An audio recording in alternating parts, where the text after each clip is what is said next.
Okay, well, good morning, everybody, and welcome to the call this morning. That's my alarm going off saying it's time to start. So we'll get rolling. Hey, listen, remember that Mike and Cassie want you to keep your screen on. Just please put yourself on mute so that we get clear audio and everybody can hear well. So today, we're gonna talk a little bit about teamwork, which is really what we talk about all the time, just different specifics of teamwork. But if you'll remember, 2 weeks ago, I showed you this quote. It's from Patrick Lencioni, wrote The 5 Dysfunctions of a Team, number of other books.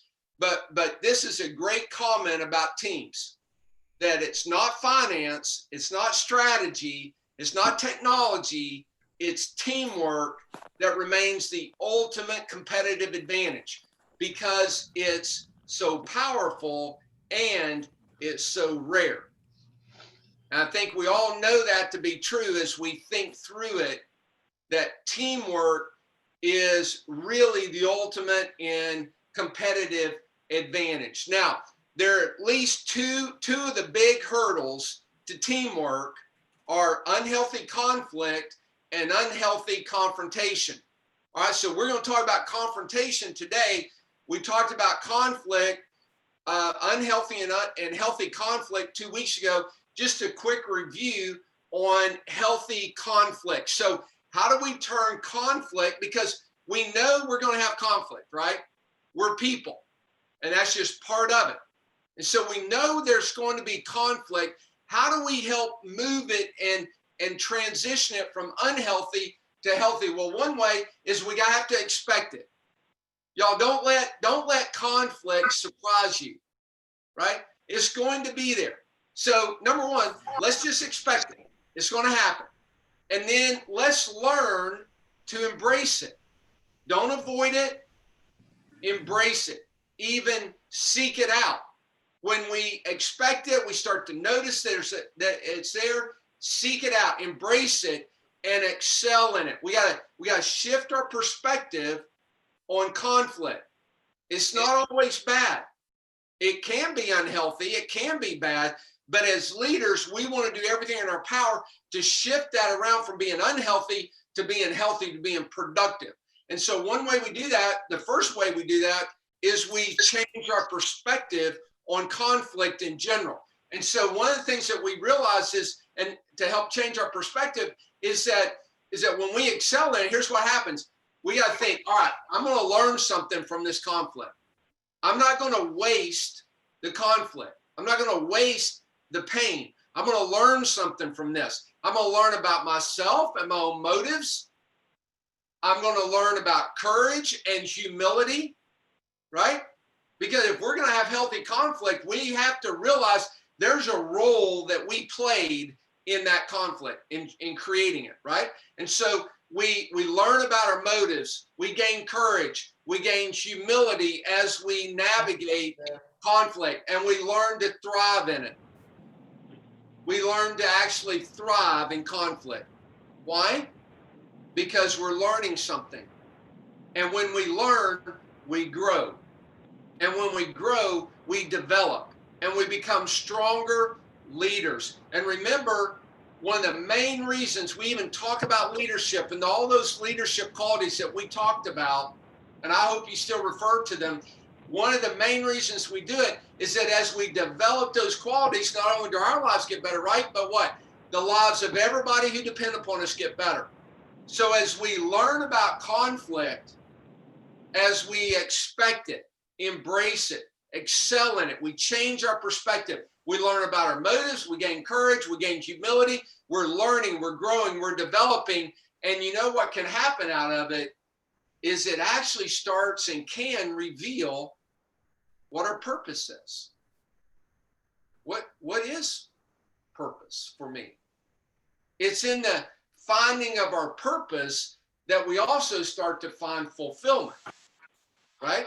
So healthy conflict, how do we turn it from unhealthy to healthy? And then what does healthy conflict do for our teams? Well, it does a lot. here's one of the main things that healthy conflict can do is it allows ideas from everybody, right? If we're afraid of conflict, then we don't seek out opinions that we already think we may disagree with. We don't even ask for them.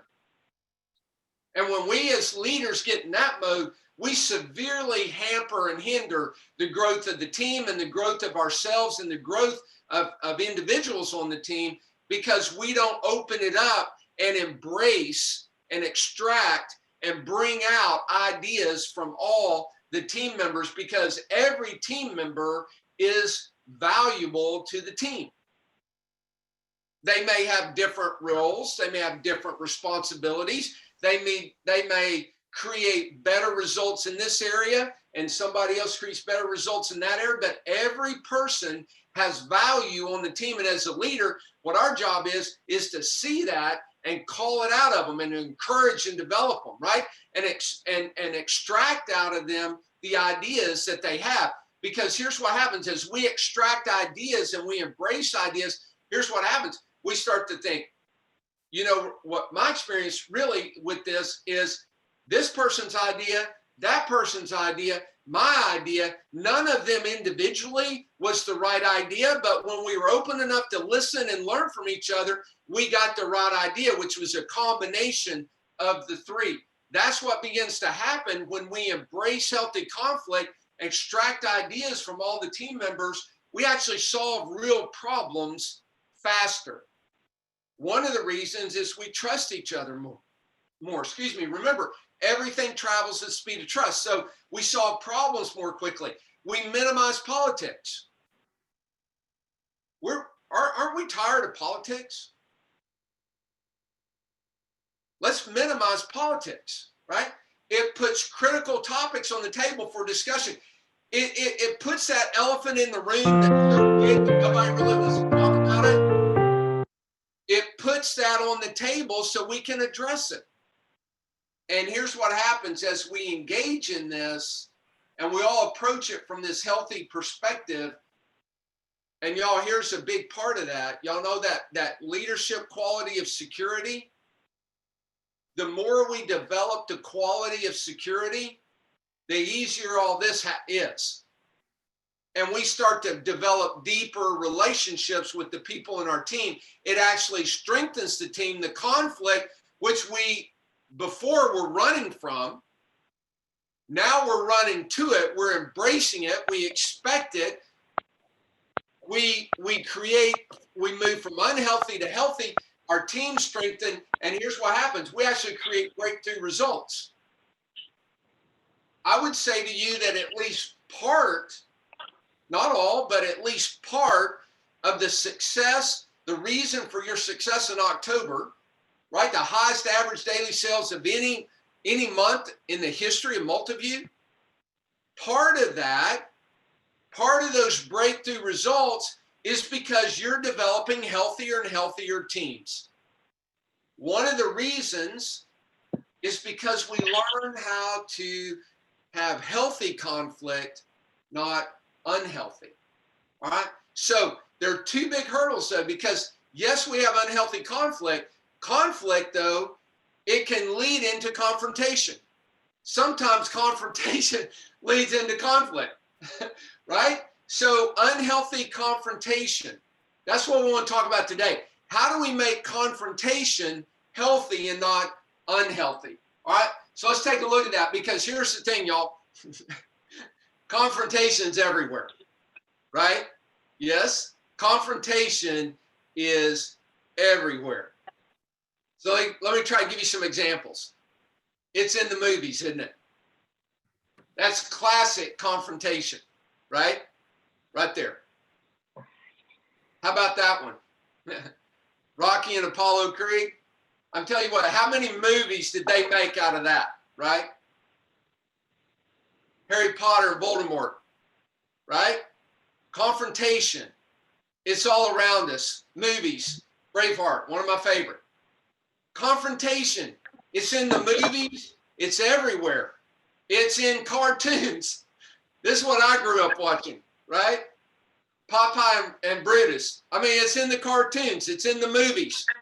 It's in sports. Some of y'all aren't old enough to remember that, but that was classic. Hockey. We see it. All kind of confrontation everywhere. Sports. It's in politics. Yes. It's in religion. Yes. It's in social interaction all around us. Confrontation. It's everywhere. It's in business, right? It's on teams. And sometimes it looks like that. And that's unhealthy right there. But a lot of times it looks like that. It's in families. Confrontation. It's everywhere.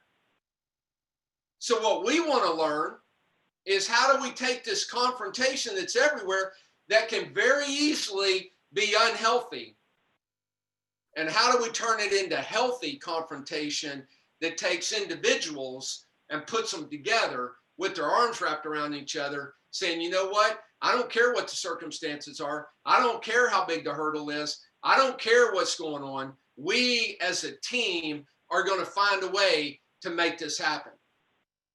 That you're already doing that. The thing is, better never stops, right? We want to keep learning. Healthy confrontation. So as leaders, y'all, here's what I'm going to submit to you. It's not about should we. It's not about can we. We must learn to turn unhealthy confrontation into healthy confrontation. It's a key component to developing healthy teams that have their arms around them. Doesn't matter what they're facing. They have the confidence. You know what? Together, we're gonna make that work, right? Team together, everyone achieves more. You've seen that. Teamwork makes the dream work. All those sayings, right? So we don't. It's not an option if we're really going to lead our teams the way we want to. I would even submit if we're really going to have the families that we want to, right? The friendships that we want. If we're really going to have all that, we have to learn this because it's everywhere. All right. So why is confrontation necessary? Why is healthy confrontation necessary? Why do we need it? Well, because I'm going to submit to you that we are in the tree growing business. That's what you and I are really in. As leaders, as people who have salespeople on our team, we are in the tree growing business. As parents, I would submit to you that we are in the tree growing business. As friends, we are in the tree growing business. So what do I mean? Well, we plant a tree, don't we? When's the last time you had a new hire join your team? Huh? In some ways, you just planted that person right on your team. And you took care, hopefully, in getting the right soil, preparing it, digging the hole, giving them a place, and setting them in there with care and love and support, right? And so we plant this tree. We hire this person and put them on our team. We have a new baby join our family. We have a new daughter-in-law join our family, a new son-in-law join our family. We plant something new in and on our team. We plant a tree, right? All right, and so then here's what do we do? We plant it, and then what do? Do we just leave it alone? Huh? We start watering that tree, right? We put some fertilizer in that tree. Pam's dad, my father-in-law, he was the fertilizing dude, man. I mean, he fertilized everything, and his flowers, his roses, his trees, they were drop dead gorgeous because he cared for them. He watered them. He fertilized them. We train people. We mentor people. We listen to people. We encourage people. We give them what they need to become who they can become as leaders, as parents, right? We water and we fertilize these trees and they start to grow and it's exciting. And then something happens and you know what we have to do? We got to prune it a little bit, right? There's something unhealthy that starts happening. Decisions get made that aren't really very good. And this little vine, this little tiny little branch on the tree starts to grow and it's out of alignment and it's sapping energy and water and fertilizer from the main part of the tree. And if we're not careful, if we let it keep doing that, it's going to get bigger and bigger and be a bigger and bigger problem. So as the tree grower, we've got to prune that little branch there, that little, not even a branch, right? We got to prune it. Now, here's what happens to us though. Sometimes that's hard for us because we don't want to hurt that little guy, right? We don't want to see that little guy get hurt. We don't want to hurt their feelings.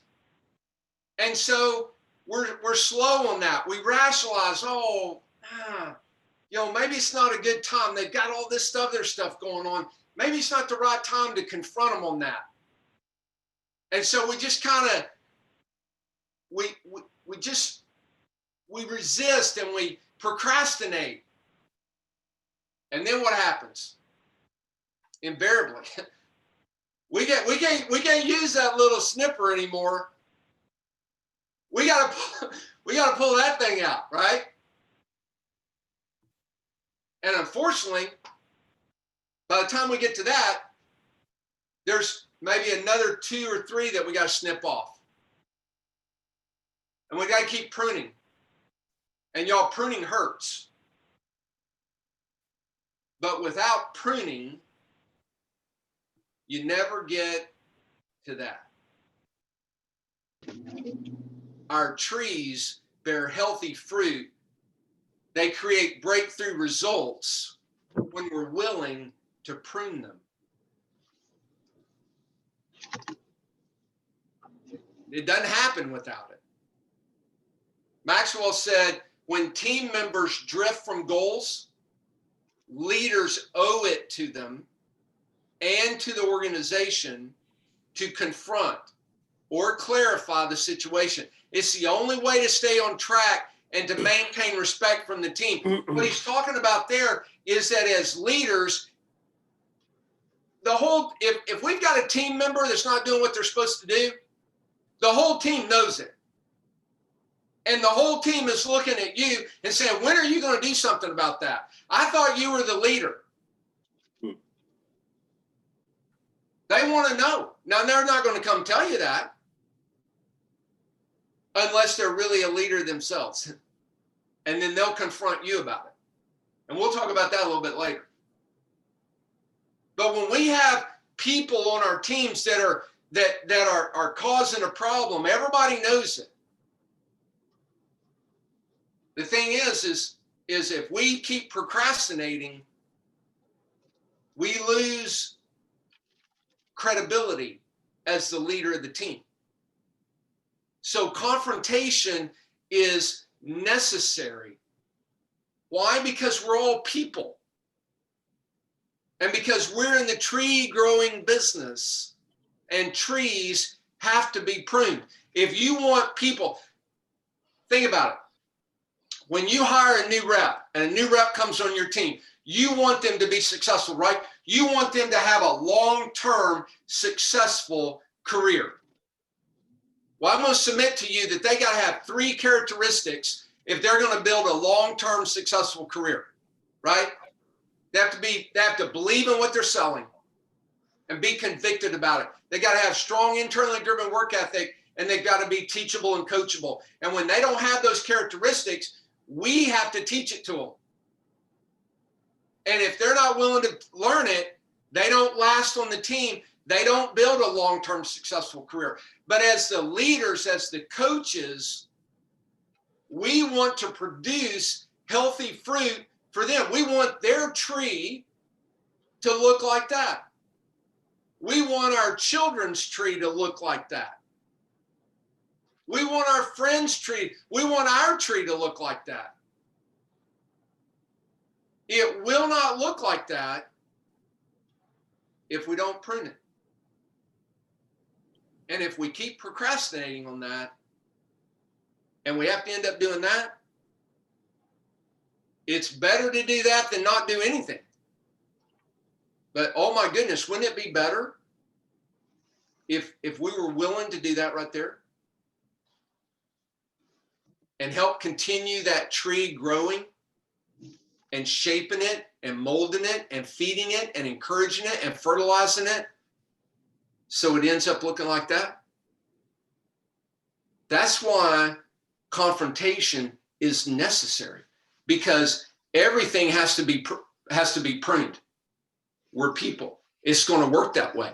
So why is it? So it's necessary, right? We got that, right? So why is it so difficult? If we know it's necessary, why is it still so difficult for us?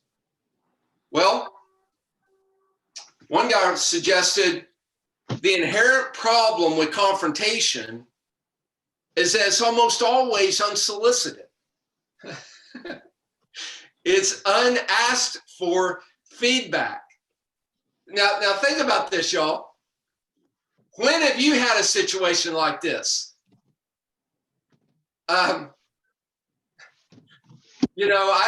just, I don't know, 2 weeks ago, I told a guy an idea that I've got. I've been working on this project, and I've got a title for it, and I've got a subtitle for it, and I'm telling him about it, right? And he doesn't even ask me if I want his opinion. He kind of assumes it, which is a fair assumption, right? But he's heard the title one time, and he starts telling me how the title could be better. Well, y'all, I didn't want to hear that. I didn't ask him for it. So did I receive it? Well, no, I didn't. The problem with confrontation, y'all, is lots of times the people on our team that as leaders, we feel like that we've got to confront. They didn't ask for it. Our kids didn't ask for it. And so it's difficult, right? And what usually happens is, because it's not asked for, what tends to happen to us who are initiating confrontation, we procrastinate. And it builds, and it builds, and it builds some more, right? And it's just like we can feel it. And then what happens? The proverbial straw that broke the camel's back happens, and we erupt, right? It gets emotional. And so what happens is we don't communicate very effectively when we're like that. So the confrontation is communicated poorly. It's set up poorly because we procrastinated, because we didn't take action. We knew we should have. We didn't. We just let ourselves stew in it. And then the straw that broke the camel's back happens, and we just erupt on the person. And no wonder they misunderstand it, because it does feel punitive. It's not helpful because we let it build up and then we just spewed out on them. So we communicate poorly. It's misunderstood. It feels punitive. It feels like they're being punished. It feels like it doesn't at all feel like it's helpful. And so what do we all do when we feel attacked? We throw up the walls. We get defensive. We start making excuses. Well, it's not my fault, right? Go talk to Johnny. Go talk to Susie. They're the ones that did that. Not my fault. I can't solve that. right? So it's difficult in large part because it's unsolicited and we procrastinate it and then we communicate it poorly and it gets misunderstood from the beginning, and then there's this huge wall and people are defensive.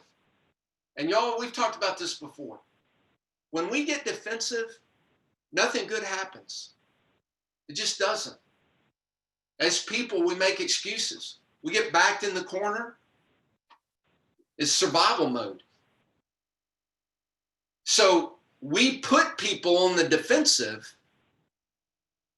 when we procrastinate and we let it wait until we erupt, and then they're not ready for it. And we're frankly not ready to deliver it like we should. So it's difficult for a lot of reasons. It's just one of them. So it's necessary, it's difficult, but it's there, right? So how do we initiate healthy confrontation? How do we do that? All right, so let me suggest this. One, we learn to love. Y'all, let's look at this. When characteristics of leaders are enumerated, love, especially when we're talking about business, love is not usually included, right? Yet this quality is central. This is a person that worked with Billy Graham for a long time. She said the difference between Billy and so many other leaders is whatever the circumstances, he always led with love. Now, is it weird to talk about love in a business setting? Well, in some ways, but you remember we talked about listening before as a leadership quality? Remember what I told you about listening? In every relationship, y'all, every relationship we have, there is an appropriate amount of intimacy. Everyone has an appropriate amount. The key is appropriate, right? We don't lose intimacy by not talking. We lose intimacy by not listening to people, right? And so when we listen, we demonstrate love for them. We'll talk about that in just a minute. We learn to love. Y'all, when we learn to love appropriately in every relationship, because what is love, y'all? Love is nothing more than being patient with people. That's one way we demonstrate love is we're patient, we're kind, right? We don't envy what they do. We demonstrate love that way. We're not prideful. We're humble. We're not quick to getting angry with them. That's a way we show love is we're patient. We don't get angry in a hurry. We forgive. We don't keep record of all their wrong things that they've done and keep bringing it back up again, right? We trust people. We have hope for them. We protect them. We persevere. Those are all ways that we demonstrate love, and we do that in every relationship that we have. So when we learn to love appropriately, what happens is we care enough about people to confront them. When you have a new rep, if you don't confront them when they're doing something wrong, it's possible they don't even know they're doing it. And we leave them in a place where we know they're not going to succeed. When we don't confront our children when they make mistakes, in some ways we're communicating we don't love you. Y'all, we have to, when we learn to love, it means we care enough to confront people.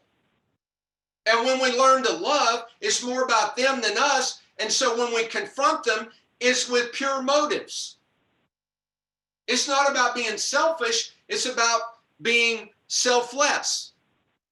It's about seeing them and helping them. When we learn to love, we confront for the right purpose, right? The right motives. And what is that? That's the development of the individual. So as we learn to be patient, as we learn to be kind, as we learn to have hope for people, trust people, encourage people, forgive people. As we learn to do that, that's an expression of love, and it helps to develop them. And when we love people and when we care about them, we want them to become all that they can become. And so we have to care enough to confront. We have to love them enough to pull out the little snippers instead of waiting until you got to get the big thing or you know, the stinking chainsaw. So we learn to love. And when we learn to love appropriately, what happens is it promotes unity on the team. We can actually have unity in the midst of conflict and confrontation when we do it right. As we're engaged in it, we do it correctly, we come out of it and we're stronger together. We're more unified, right? Love, when it's appropriate, it promotes unity. It's genuine. It comes with the right motives, right? Now, it can be tough. Sometimes it has to be tough, right? Sometimes it's get the snippers out. Sometimes it's get this out. Sometimes it's get the chainsaw out. It's tough love. But why do we do it? Because our motives are pure, because we have a genuine care, concern, love for other people. And when we do, you know what? Love shows up, and it's given generously, and it's given without hesitation, and it's given to everybody on the team. Everybody's included, right? So how do we initiate healthy confrontation? Number one, we learn to love. Number two, we learn to listen. All right? Maxwell, you've seen this before. Hearing is a function of the ears. Listening is a function of the will. We decide if we're going to listen or not. Leaders listen to connect and to learn, right? People have a deep need to be heard, and nobody listens today. We've talked about this. So when we listen to them, we communicate, hey, I care about you. You're important to me. You're valuable to me. So how do we have healthy confrontation? We have to learn to love. We have to learn to listen. Part of the challenge is, as Stephen Covey writes, most people, we don't listen with the intent to understand. We just listen with the intent to reply. Y'all, this happens all the time. I think I've told you about Pam and I, excuse me. Pam and I, she is really quick-witted. And I'm not. I'm like the guy. You know how you're in this conversation, and 5 minutes after it's over, it's like, dang, I should have said this, right? Now Pam, she's not like that, boy. She's got it, right? And so if I'm ever going to have this debate with Pam, I have to prepare for it, right? Because otherwise, just her quick wit, she'll get me, all right? And so here's the thing.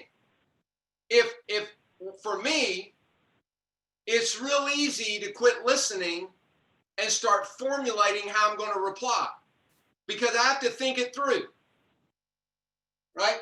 And so that happens to a lot of us. We're so worried about how we're going to reply, we don't really listen. But we have to learn to listen. If we're going to move unhealthy confrontation to healthy confrontation, we have to learn to love. We have to learn to listen. Because here's what listen does. Listening, as we've talked about, it tells people we care about them. We're compassionate. There's humility. Their ideas are just as important as our ideas. There's an element of love in that, right? Patience. We're teachable. When we don't listen, it communicates, hey, we're prideful. We're above learning from you. I don't need what you have to offer. I've already got it all. Y'all, that is dangerous for leading a team effectively, right? So when we listen, we communicate all this to people, that they're valuable, and it connects us with people because they have a deep need to be heard. Nobody is hearing them, but when we hear them, they connect with us. at a deeper level than we might have ever thought possible, right? And so we learn to listen because it creates this message to them that we believe in them, we're compassionate, humble, we can learn from them. And the better we listen, the deeper our insight, because guess what, everybody? Your perspective is not the only perspective. It's certainly not the only correct perspective. So the better we listen, the deeper our insight, because we're learning from other people and why they see things the way they do. So the better we listen, the deeper our insight, the more we learn. Consequently, here's what happens. When people feel heard, they feel cared for. And when they feel cared for, they trust you. And what you've just done is you've earned the right to speak truth with authority into their lives. It doesn't happen if they don't think we listen to them.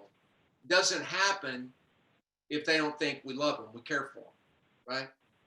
So how do we initiate healthy confrontation? We learn to love, we learn to listen, and we learn to lead. Now we give you an acronym here for lead, all right? So what does that mean? We learn to lead. What does that mean? Well, number one, it means we look. Where do we look? We look inside first.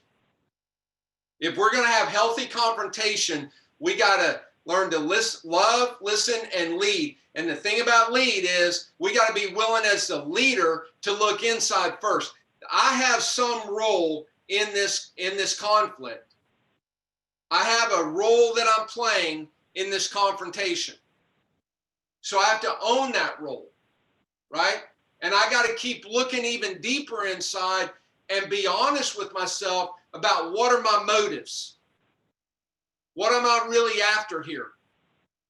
Is it because I've procrastinated and now I'm angry and it's hurting our team, and so therefore I lash out? Have I allowed it to get to that point? I've got to look inside first, y'all. So we got, as the leader of the team, as the parent, as a friend, we got to look inside first. What role do we play, and be honest about it with ourselves, right? So then we expect it. Y'all, people are people, right? It's like conflict, expect it. Confrontation is everywhere. And we need to embrace it. We expect it. Look for it. And the big key is when we expect it, we tend to see it sooner, earlier, which allows us to just get the little snippers out. If we're expecting it, we're not surprised by it. Typically, we can use the little snippers when we then accept it, right? So if we're going to lead into healthy confrontation, we got to look for it, expect it, and accept it. Don't avoid it. Don't take the ostrich approach and just bury your head in the sand. It's not going to go away. That little twig that needed to be snipped is not going away. It's going to continue to sap water and fertilizer, and it's going to continue to grow, and it's going to get a bigger and bigger influence. And then you're going to have to pull out the whatever those are. And hopefully we don't have to get to the chainsaw, right? So we look for it. We look inside first. We expect it. We accept it. Don't avoid it. And we determine, y'all, this is where we determine that we're going to resolve it. It's not, I hope that we can have healthy confrontation. No, as the leader, we determine we're going to have healthy confrontation. We know there's going to be conflict, so we're going to make it healthy. We know there's going to be confrontation, so we're going to make it healthy. We're not going to allow unhealthy confrontation. So we determine to resolve it. How do we do that? Well, we seek permission. Remember what I talked about earlier? one of the biggest reasons confrontation is difficult is because it's unasked for. And so as the one initiating the confrontation, we got to learn to seek permission to confront. We build on their strengths. There's good things that everybody's doing. We've talked about this before. One of the great things we do with our kids is we look for things to compliment them on. We proactively, with great intentionality, we look for things that they do well and we compliment them on them. We look for times when they make good decisions and we compliment them on them. Because as human beings, the more we're complimented, the more we want to do that because we like the positive reinforcement. It's no different for people on our team. Yeah. As the leader, we got to look for it, be intentional. What are they doing well? And so when we enter into confrontation, we seek permission. We talk about what's going well. What are their strengths? This tastes like styrofoam. I have no idea what I'm eating. Yeah. Everybody, please put yourself on mute. Righteous. Please put yourself on mute. We give hope. Everybody wants hope. What does Maxwell say about hope? There's power in the present when there's hope for the future. So when we confront them, we seek permission, we build on their strengths, we make sure that they have hope for the future, what we see in them moving forward, and we wrap the truth in mercy. One way we do that, y'all, is we remember where we've been in the past. Because likely, the mistakes your kids are making, you made them. The mistakes your salespeople are making, you made them. So we wrap the truth in mercy. So learn to lead. So we put it all together. It might look like this. Okay, it's just one example of how it might look. All right, so here we go. We're going to have a confrontation with somebody, right? So we seek permission, and then we ask them about their result. Hey, how'd it go this week? How'd it go this month? How'd it go today? Tell me about your day. How was it? Right? We're learning. How'd the day go? How'd the week go? How'd the month go? Whatever. Tell me about it. Hey, what was good about it? What did you feel good about today? What went well? Tell me about a close you made that was really exciting. What was good about it? Now, based on your goals and the team goals, which of these results that happen need to be improved? Based on what you want to achieve and based on what the team is after, which of these results right here need to be improved? What do you think? And you know what we do? We listen carefully, right? So what are you learning from these results? What are you learning from this? Y'all, we're always learning from the good and the bad. The problem as human beings, when it's all going good, we stop learning. Because I mean, why? It's all going good. Well, that's a problem because it's going to then change to where it's not going so good. And if we don't have enough security in us, we'll start making excuses instead of embracing it and realizing I got to learn something here. So we want to keep encouraging our team. Hey, what are you learning from these results? The good and the not so good. What are you learning? Now, knowing what you know right now, what are you going to do differently to improve these results, to meet your goals? And then you know what we do? We listen. And then we say, you know what? That's a great idea. At the same time, I've been in that same situation. Let me tell you what I learned. And here's how it helped me. And I want to encourage you. How can you take what I've learned and implement it for yourself? There's all kinds of ways to do that. It's just one example. But we initiate healthy confrontation when we learn to love, we learn to listen, and we learn to lead. We look inside first. We expect it, we accept it, and we determine that we're going to make confrontation healthy. All right, now, when we do that, what's the result? What happens with healthy confrontation? If we were all together, we'd have a conversation about this, right? That's one of the things that I miss most, right? Is the dialogue. All right, it's hard to do it when we're on Zoom. But what is the result of healthy confrontation? Healthier relationships. Y'all, there's going to be conflict. We know that. Conflict can even when it's done healthily, makes the relationship stronger. Confrontation makes the relationship stronger and makes each individual stronger. What happens when you as a leader really take on the responsibility of initiating healthy confrontation? You're not going to want to do it in the beginning. You're going to procrastinate. You're not going to pull the little snippers out. You're going to finally have to pull that out or the chainsaw out, or worse, your boss is going to have to come in and do it. And we don't want that. So what happens when we learn to initiate healthy confrontation? Well, what happens is we have healthy relationships. Why? Because we grew as a leader and the person on our team also grew. So we're both stronger. We learned, we grew, we increased the development of our skills and our abilities as leaders. And when we do that, we have healthier relationships. We have stronger teams.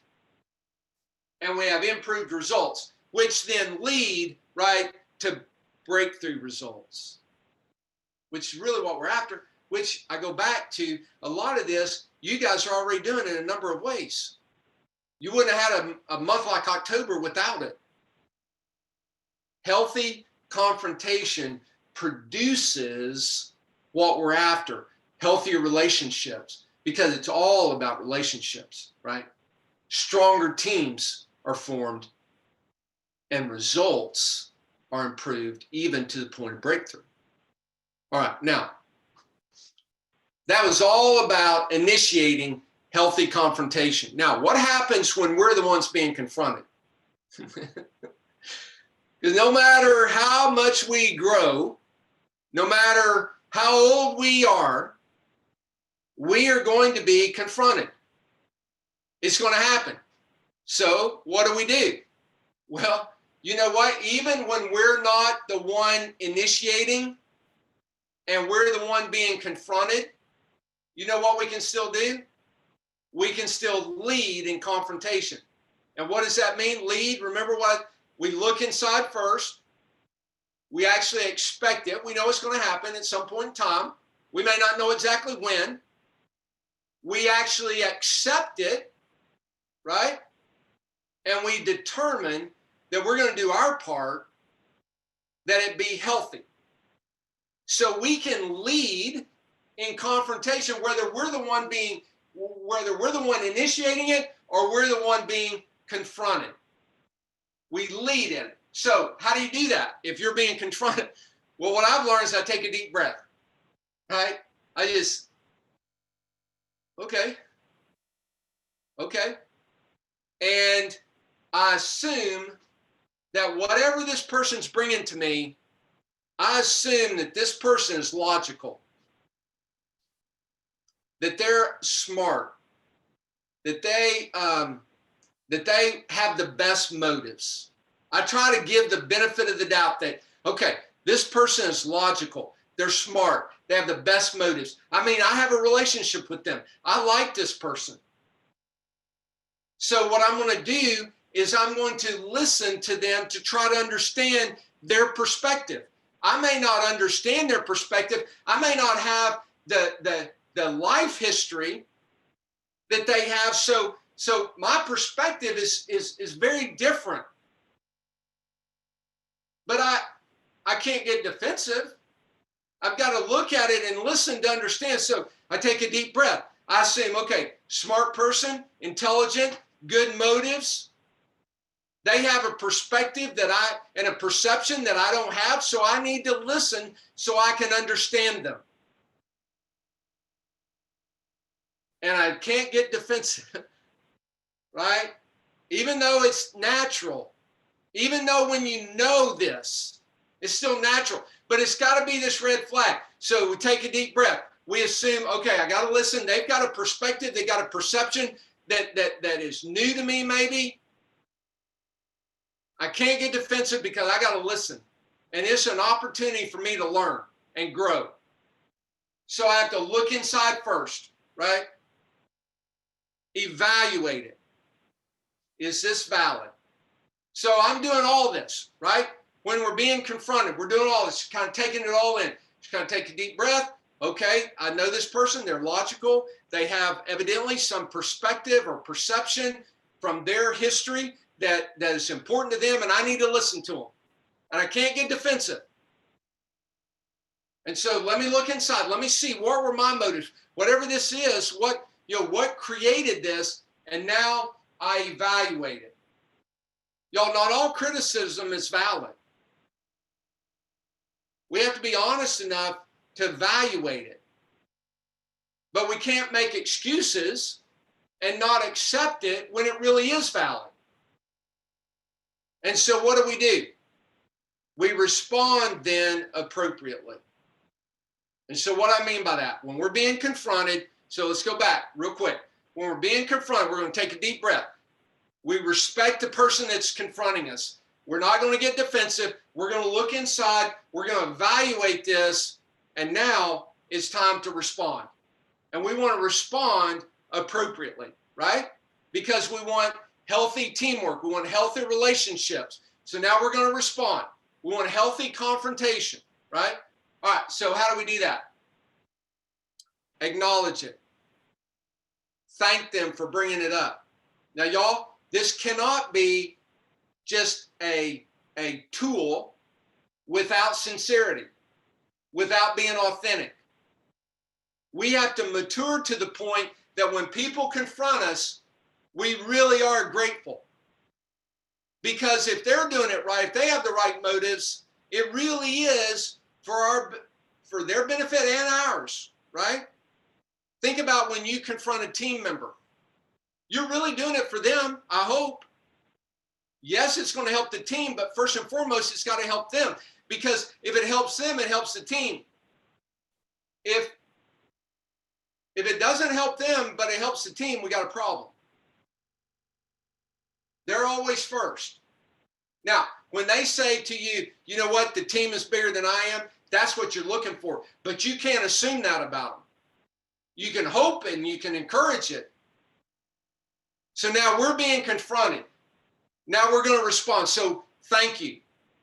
But it's got to be sincere. We have to grow to the point of maturity and security. That's where that security quality comes in again, right? That we acknowledge what they said. We summarize back to them what they said. We demonstrate, hey, listen, thank you. Thank you. What you're saying to me is this. And I'm gonna take it to heart. I'm gonna ponder it. I'm gonna think on it. I'm really gonna search my heart about this. Sometimes we need to say at the same time, now I've heard you, at the same time, this is what I meant. I'm sorry it didn't come across that way, but as sincerely as I know how to tell you, this is what I meant. Because if you acknowledge it and thank them and promise to really consider it, and then you say, but you just discounted all that. We've talked about that before. So at the same time, this is what I really meant. And hopefully they're mature enough to hear it, right? And then we share our honest thoughts. We share honest thoughts.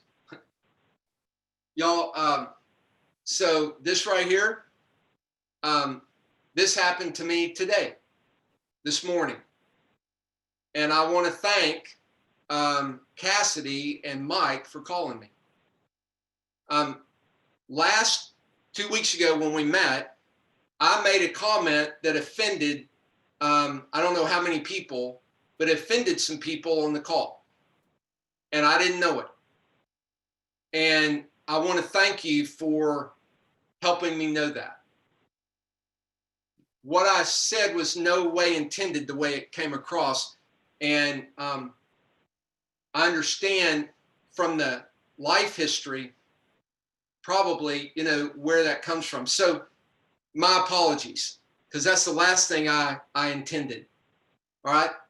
And so y'all, but it was a great reminder to me today of this very thing, because had the people I offended not spoken up, I never would have known it. And I wouldn't have learned. And now I have learned, and now I'll be more sensitive about that. And so it's a great benefit to me. And I hope it's a benefit to you to hear me talk about it, because the last thing in the world I would have ever intended was to be offensive, right? And so here's what happens. When we learn how to initiate healthy confrontation, and when we learn how to receive confrontation in a healthy manner, we create this culture, better never stops, right? There's always opportunity to improve. I'm always improving. And when I'm not confronted, there's a void there. I don't know you don't know what you don't know. You're not as in tune to perspectives that maybe we should be. They absolutely should be, right? And so it's a great learning experience for me today. And so, y'all, here's the thing. Conflict, confrontation, they're everywhere. And they don't have to be unhealthy. We can intentionally make them healthy, right? Because y'all remember, we are in the tree growing business, at work, at home, with our friends, because we plant these trees, we water them, we nurture them, we give them food, we coach them, we mentor them. And periodically, we got to prune them a little bit. But let's don't run from that. Let's don't hide from that. Let's don't take let's don't make excuses for not doing it. As real leaders, let's prune healthily, right? Early. Let's use healthy confrontation. And if we'll learn how to do that, then the tree produces great fruit. The team produces great fruit. The family produces great fruit, because we've embraced it. So I hope this is helpful. I hope it will bring. I hope the next time you have conflict and confrontation, that you remember some of these principles, because we want to have healthy confrontation, because it's good for us, right? It's good for our team. It's good for us as individuals. Okay, I'm going to stop the recording.